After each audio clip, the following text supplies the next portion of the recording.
Hello, community. Thank you so much for taking the time to listen to this video today, this interview with my friend, my colleague, Susan Simson from S2 Fitness.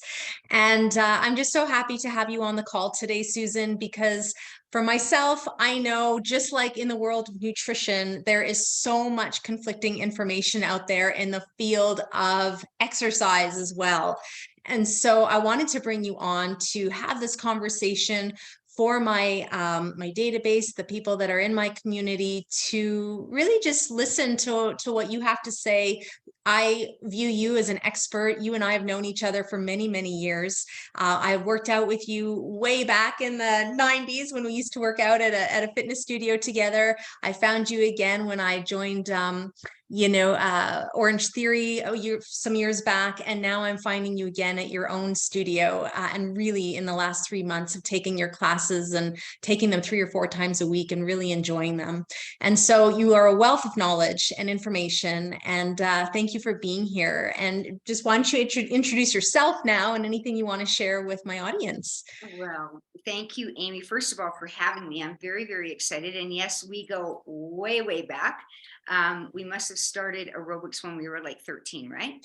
But you know what? The great thing is that, you know what? We have gone back for in so many years, but look at, we are still here today, and we are still working out, and we're still healthy, and have adopted our fitness as a lifestyle, which is awesome, because we want to take that we want to do it forever, right? It's all about longevity, especially now as we start to approach those menopausal years, which I am already in those menopausal years. But yeah, you know what? I agree. There is so much noise out there in the industry, and you and I think can relate totally from the fitness side and also the nutrition side. And I think that one of the main reasons why there's so much noise out there, because there's so much conflicting information, and then you're like, you think that you know, and then all of a sudden you kind of don't know. It's almost like the more that you do know in the industry, the less you know, because there are so many great areas.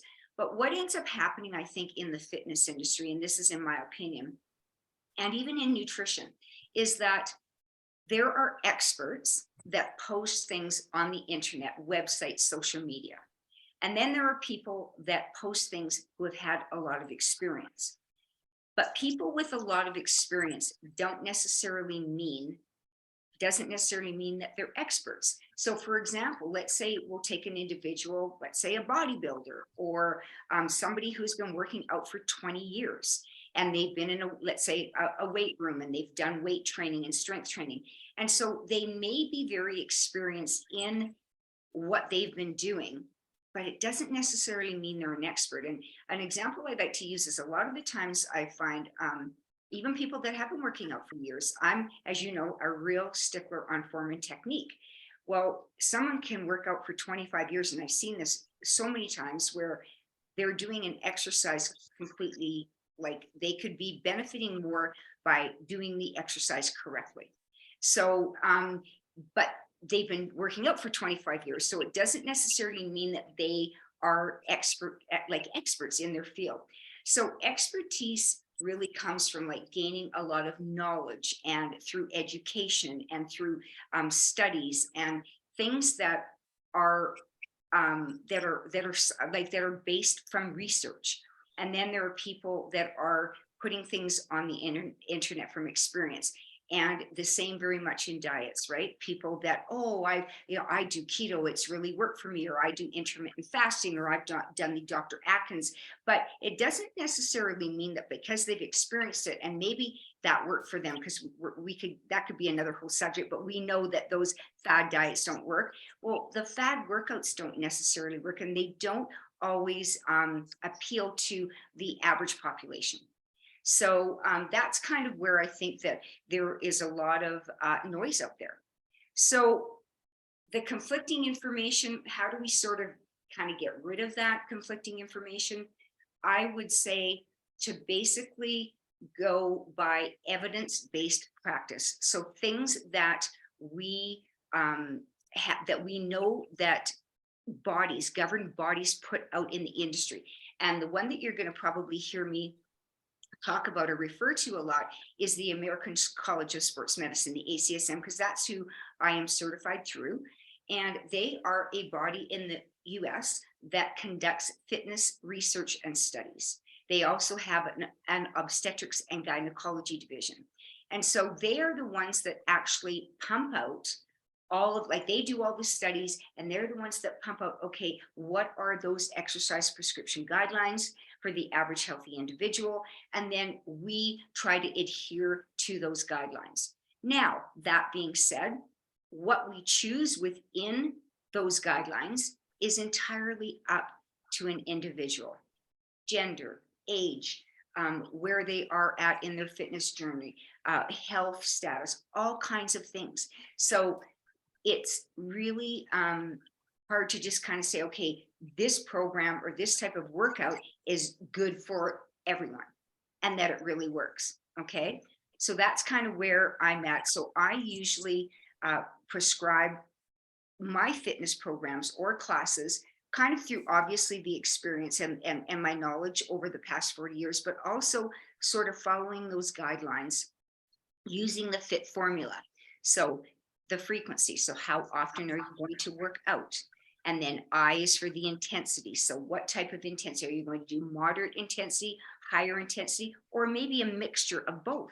Right? You can blend those two types of intensities. Then the time. So how long are you going to do that activity for? And then the type. So what kind? Is it going to be cardiovascular fitness? Is it going to be, mobility? Is it going to be strength training, endurance training? So all of those components of fitness that make up your entire sort of balanced fitness program. And I love that you just said that balanced fitness program, because so often, just like with nutrition, we go to extremes and we'll do only one way of workout for a long time, right? So it might be all cardio, all running, all spinning, or it might be all weightlifting. It might be all bar. It might be all yoga. And so we become very linear in the way in which we're moving. But from what I'm hearing is that it's the balance of all of it that's probably the most nourishing and most effective for the body. Would you agree with that? I would totally agree with that. And I always say variety is the spice of life, right? And number one, we want to work our body in different ways. Now, again, that said, for the that's tailored to that individual, and my sort of motto is that if it doesn't feel good, don't do it. I love to run, and I am so grateful that I'm still able to run. I don't run as quickly as I did, years ago, but I still am able to go out for long distance running without injury.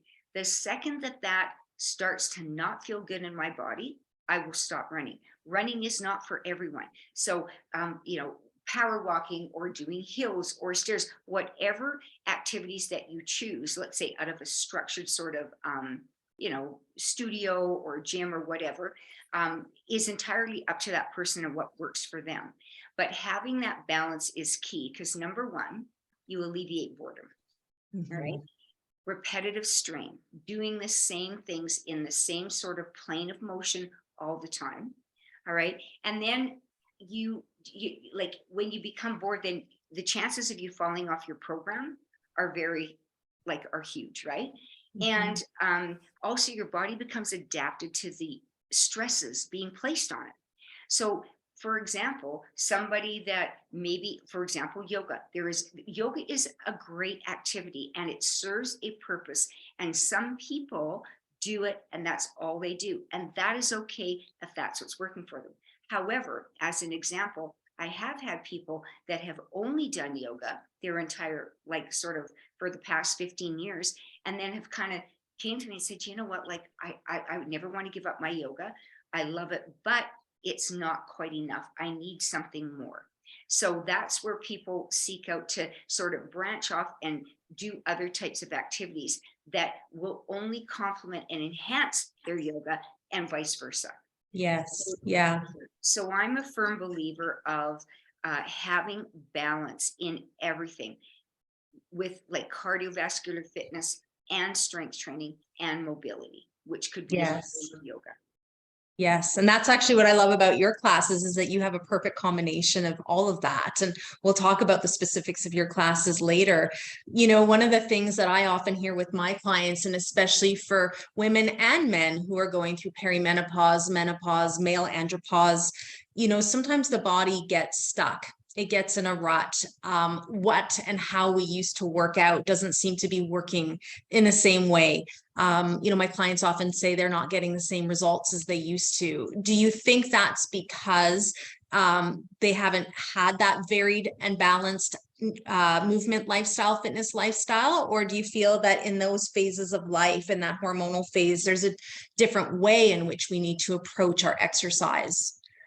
It could be a combination of both, Amy. I think, again, everyone is so different. Everyone's body responds differently, not only to exercise, but even to menopause. And I'll use, for example, my sister and I, like my sister, she responded so differently to menopause than I did.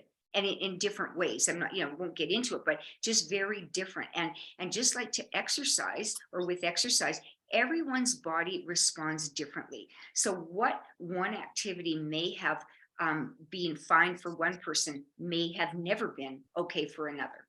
But I think for sure having that balance, but then of course you and I both know I will never ever promote that fitness is the only way to go, or the only route to take as far as staying healthy, and having healthy weight management. I would never say to a client, oh, you know what?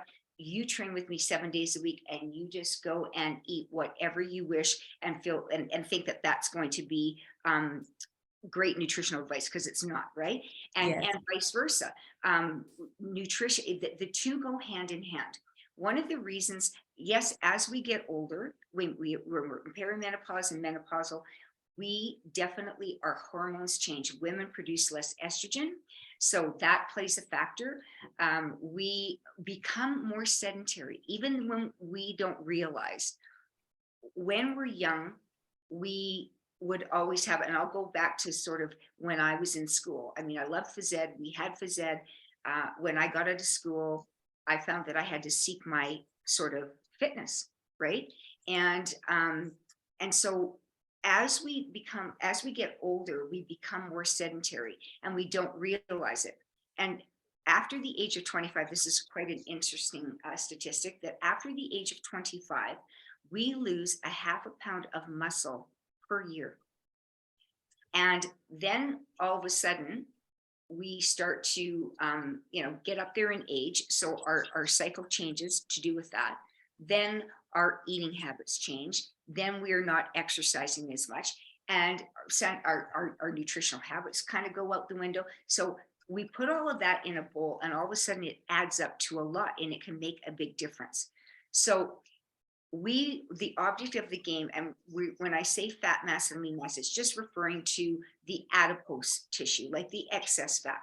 We definitely need, the essential fats for our body, like for us to blink and walk and talk and sleep and that kind of thing. But adipose tissue, if we have our lean mass and fat mass, we want to increase the lean mass and decrease the fat mass. Not that we put so much emphasis on that, because that's kind of moving away from, oh my God, having a certain percentage of body fat. I'm not talking really about that as much as that we want to try to increase the lean mass, because at rest, it requires more energy to maintain lean mass than it does fat mass.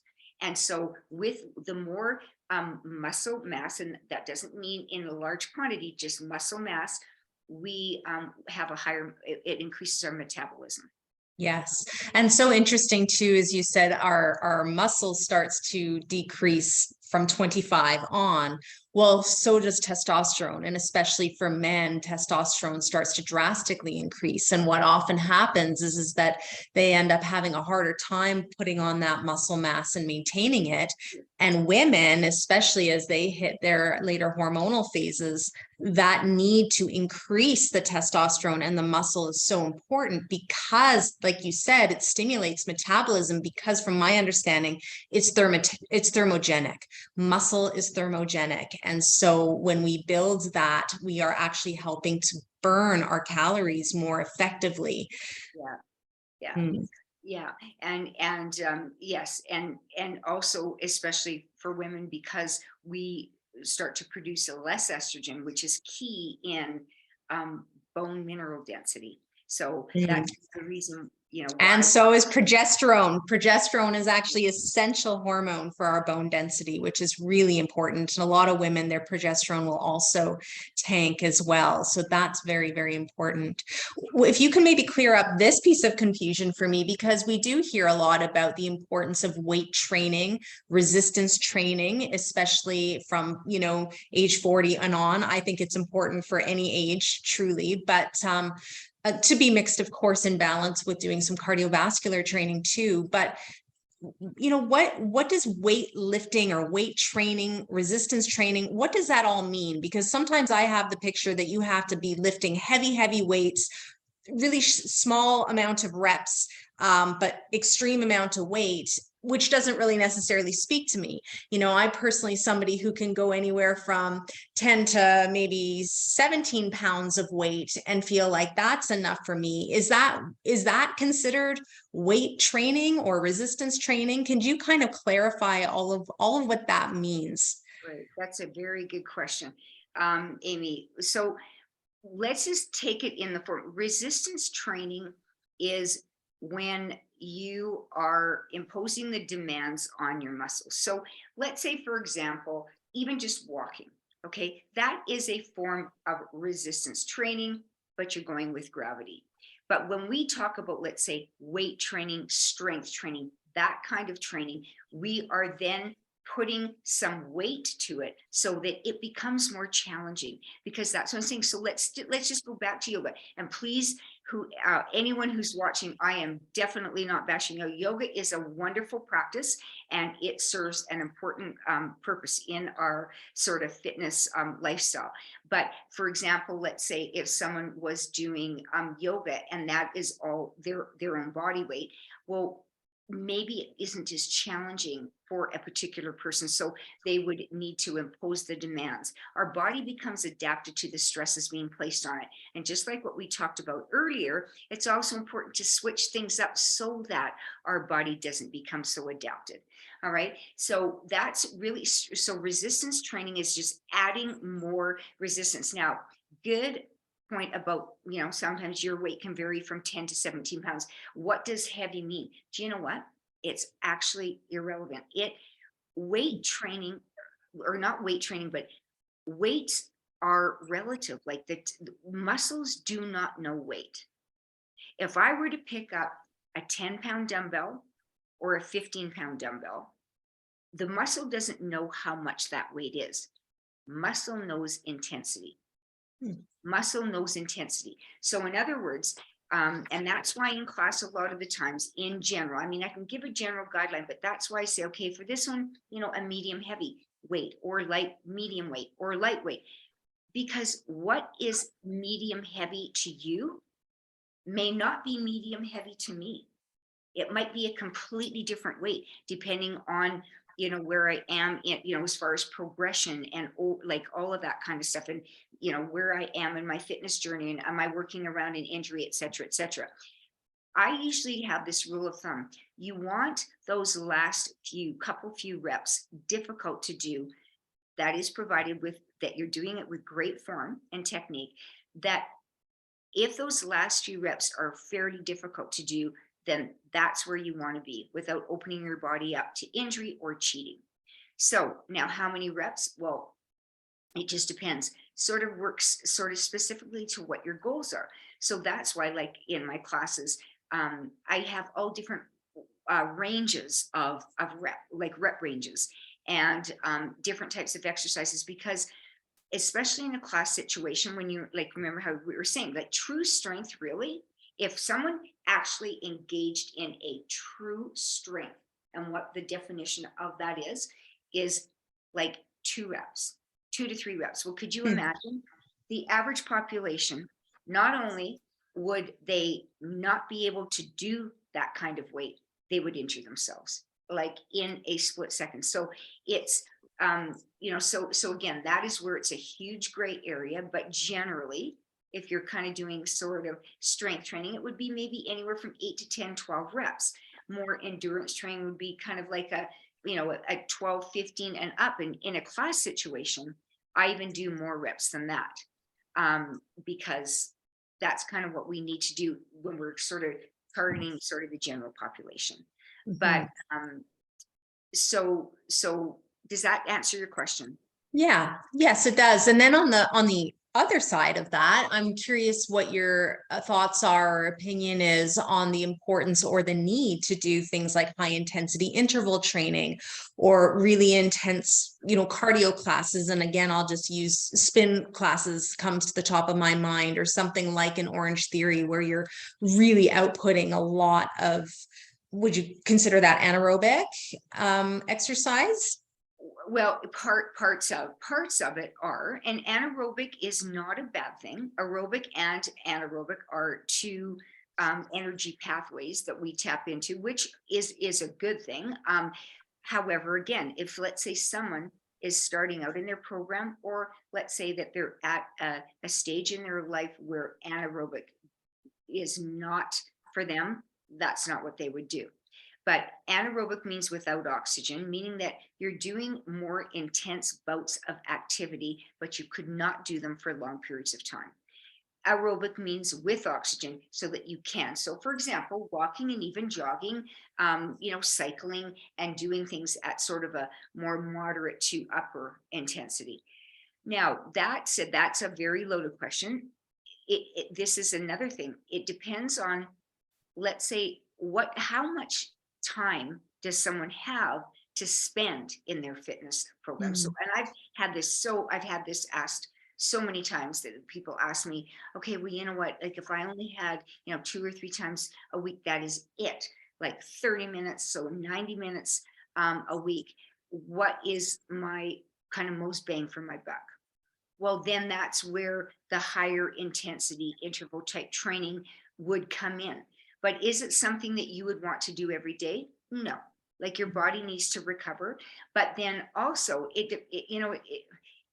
going any type of exercise, regardless. And we're talking about the average healthy individual. I'm not talking about the highly trained professional athlete.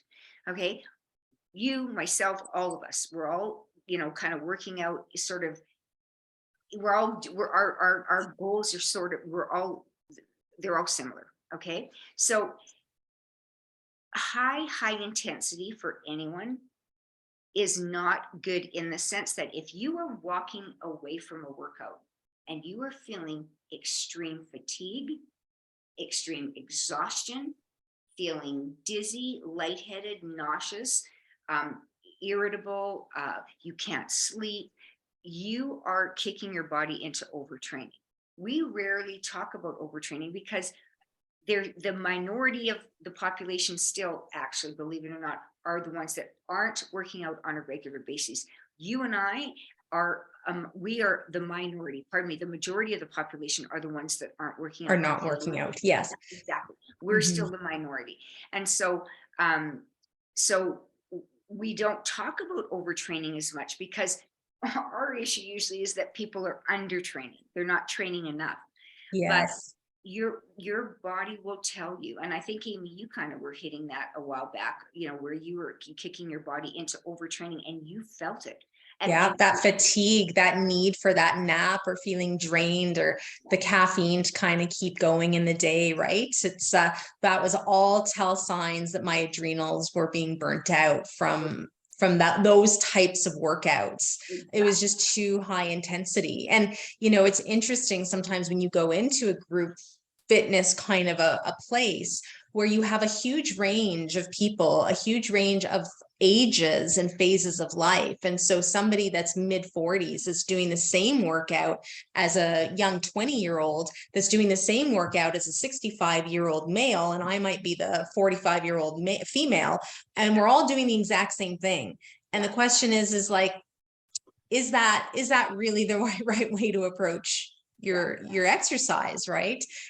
Because I think that can set us up for some some health challenges, injuries, and again, just more stress and impact on the body than what really movement's supposed to be about. Exactly, exactly. And I think that at the end of the day, if you were, regardless of what type of workout, if you're doing it even at home or, off of YouTube or at a fitness club or a studio, when you walk out and if that workout does not make you feel good, or even while you're doing it, then it probably is not the right thing for you. Yeah. And that's the wisdom with nutrition as well, right? And I think that's where we have so much, collaborative insights because, it has to feel good. And what one way of eating might feel amazing for somebody can feel awful for somebody else. And so they're really, from what I'm understanding and hearing you say, there's not really one right way. There's not one prescription for how to exercise or what type of exercise is best. It's Yeah, really about what feels best for you in the phase of life that you're in. exactly. And just knowing to know when to adapt and adjust accordingly. I've done that all through my running. You know, I just how I run and even the frequency. You adjust and you adapt accordingly because, like I said, fitness is something that we want to take into our life forever. Right? It's something Exactly. right, and then we just keep adjusting as we become what I like to say more seasoned instead of as we are getting older, and uh, and I think that that's the most important thing, and having that balance and being consistent.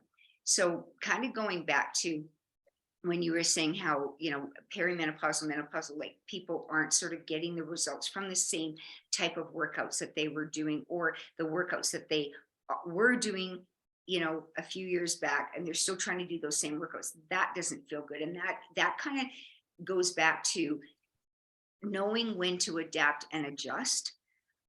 It does become more difficult, let's say for women, for example, because perimenopausal women generally have a tendency to carry more of the weight in their hips. And then as they approach menopause, then we get more, it has a shift and we get more belly fat. So I think that that's just a shift in our hormones. It, you know, I don't know. I'm not an expert in that area as far as why that all happens. It is that combination for sure, but just try to stay with your fitness regime, adjust and do things that feel good on your body, have a handle on your nutrition because that's a huge thing, that because our metabolism does slow down, and I just think that that is a much healthier approach than trying to do all of those intense activities and thinking that that's what's going to maybe get rid of, let's say, that belly fat, but that maybe is not making you feel good and it's not doing it anyway. I mean, as we get older, things become more difficult for sure. It's more of a challenge, right? Yeah.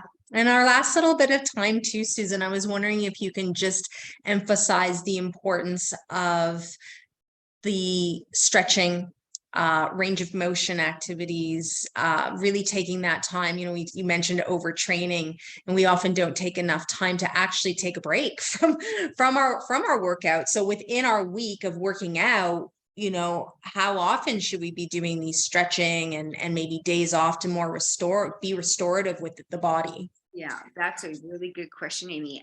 Again, I follow the ACSM guidelines, the American College of Sports Medicine, and they do believe that, or they definitely have set out the guidelines for 2 to 3 times a week, kind of at the minimum to stretch. Now, I know it's difficult because most people don't even stretch at all. So if we can get someone to even do that, like 2, 3 times a week, even if you spend 5, 10 minutes, even post your workout, that's better than nothing. If you want to really increase flexibility, and that's where you need to spend more time. And for example, maybe, go to a yoga class or a mobility class.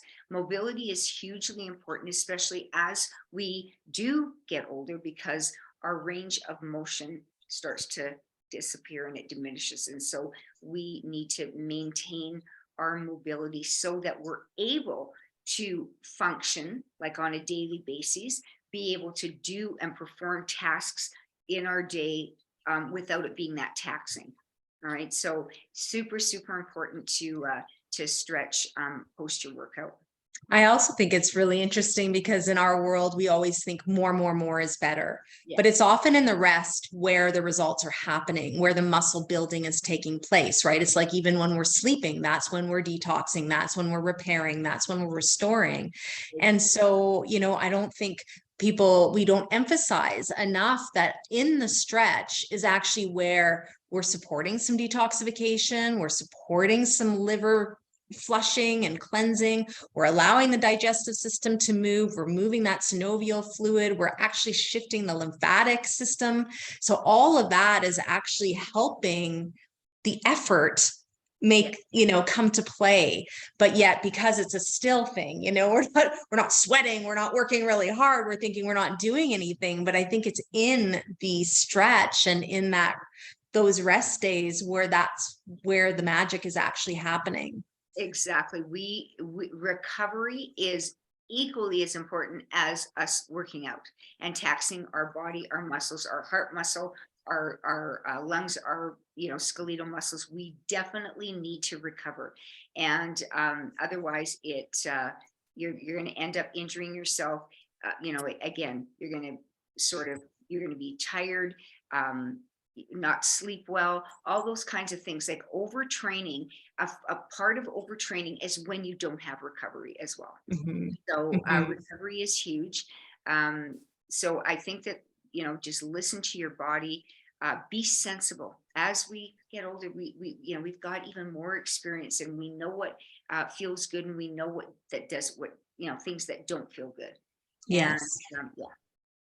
Well, I'll tell you, I'm going to give you a few moments to just talk about your classes, but I'll tell you what I love about them is that they incorporate a warm up, they incorporate a stretch at the end, and they incorporate the combination of some cardio, some weights, and so many different, like equipment and tools that you can use at home, which I absolutely love. Every single class I do with you is different. So when we're talking about switching things up and preventing that boredom, that is something that's not happening when you're doing some S2 fitness classes. That is for sure. So why don't you tell us why you developed your classes in the way that you have, why they're so beneficial, and yeah, we'll go from there. Thank you, Amy. Well, first of all, I've got like a stack, and I'm not joking, a stack of programs this thick, because I just love to sit and design movement. I love movement, and I'm trying to design programs that speak to women, that speak to women's bodies. Now, that being said, I have a fellow, David, and he comes to classes, and they're challenging, but I am constantly giving options. If people don't have particular equipment, I've got so many people working around shoulder injury, hip injury, plantar fasciitis, all kinds of things. So being able to provide so many options, because what I have learned is that when, let's say, for example, we're doing like a push-up and say, oh yeah, come down to the knees. Well, for some people, even coming down to the knees, it's not happening. They cannot do it. So it's giving them other options, like taking something to a wall or giving them something completely different. But the biggest thing in my program design is that I love compound muscle group movement.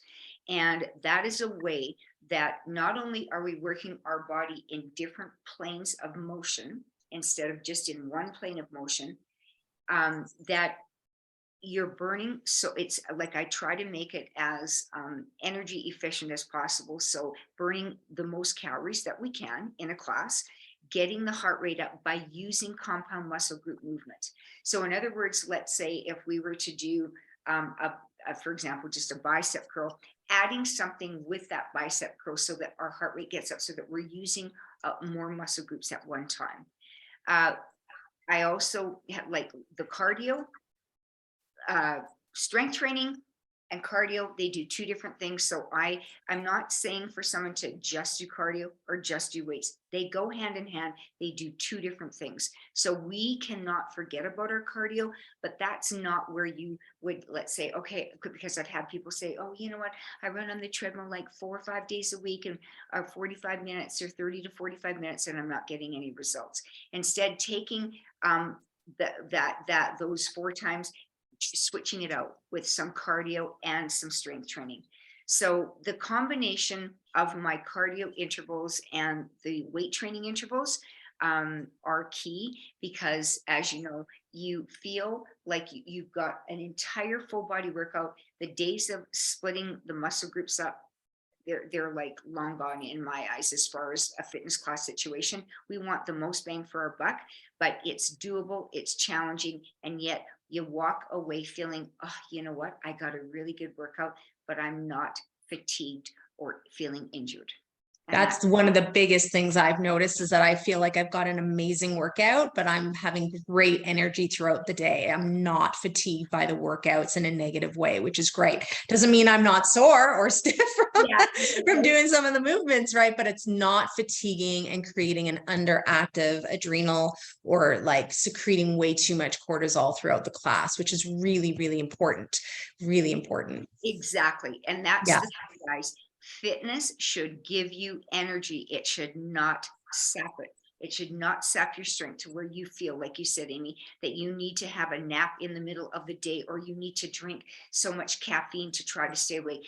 That is not what fitness should be doing. It should be doing the opposite. It should give you that energy, that revitalized feeling and energetic feeling, so that you're able to do more things.